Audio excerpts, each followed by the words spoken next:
Very good afternoon to all of you. First of all, I would like to thanks to Dr. Sedulity and CPJ entire team who invited me and just to interact with a wonderful audience. I think they already completed now. It is a one basic stage of cyber security. I was just looking for the course content also.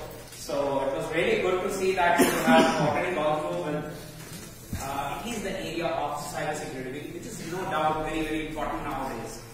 And very well correctly said, sir, that yes, this is a domain, and especially now it is not only technology, medical science, and even if you talk about any professional domain, we have to upgrade.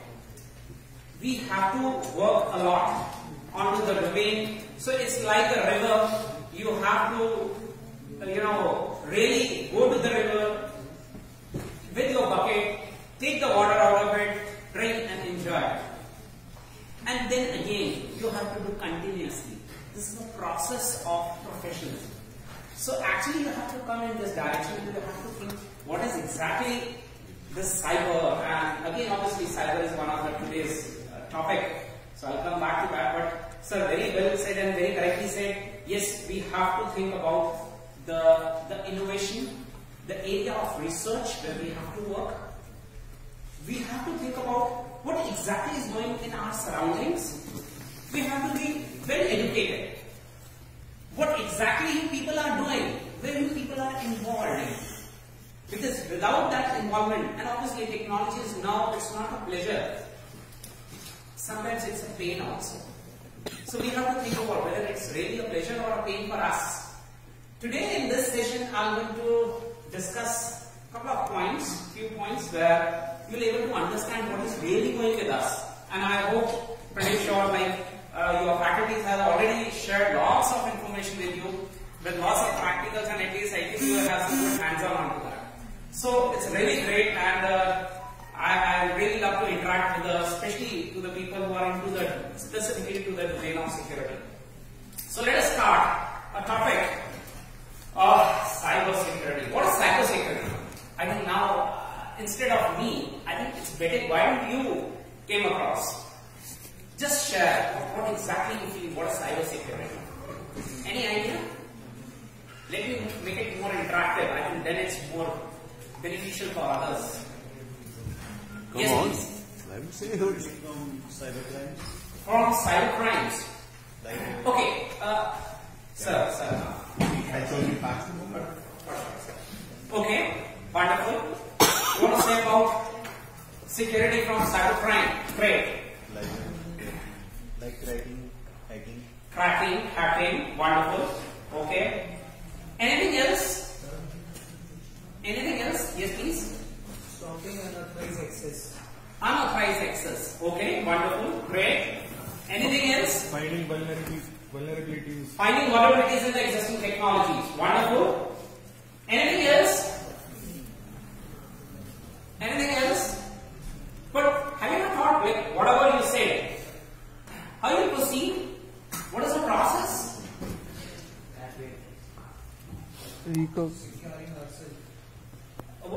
You said something. IP address. Okay. Wonderful. At least you are aware of the basic things. Do you know what is your IP address right now? Yes. Sorry? Your name. Your name is your IP address.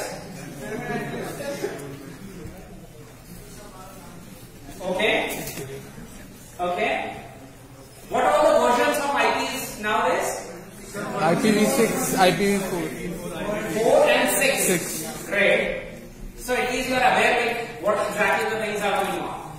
You know your current existence. So please remember, as we try to say, like, our name has some entity.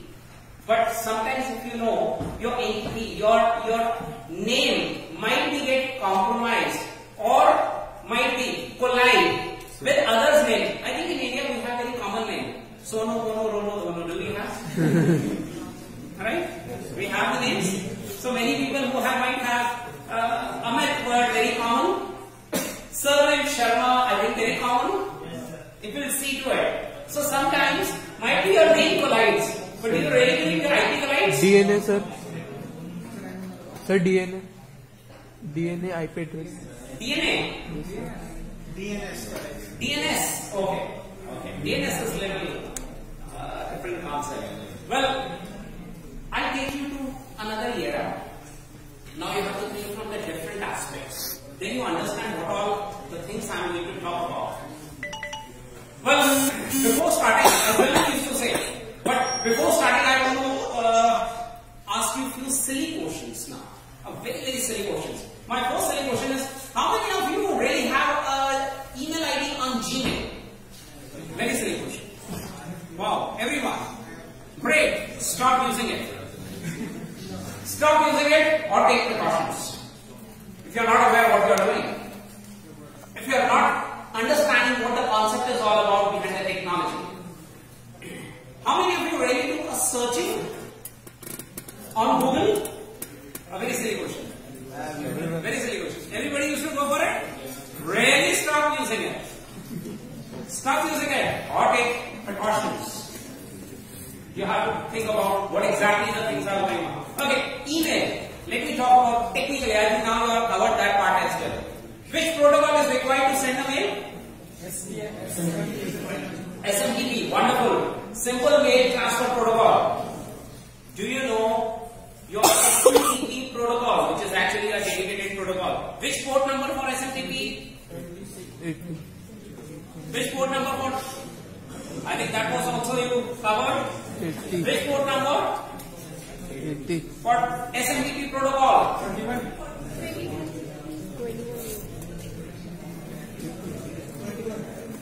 No. 80. 21 is for FTP. 22 is बताना आप for देखिए। SSH. I'm 50 कुछ 23 is for Telnet. 50. 25. What about the protocols for SMTPS? Port numbers? Port numbers for SMTPS.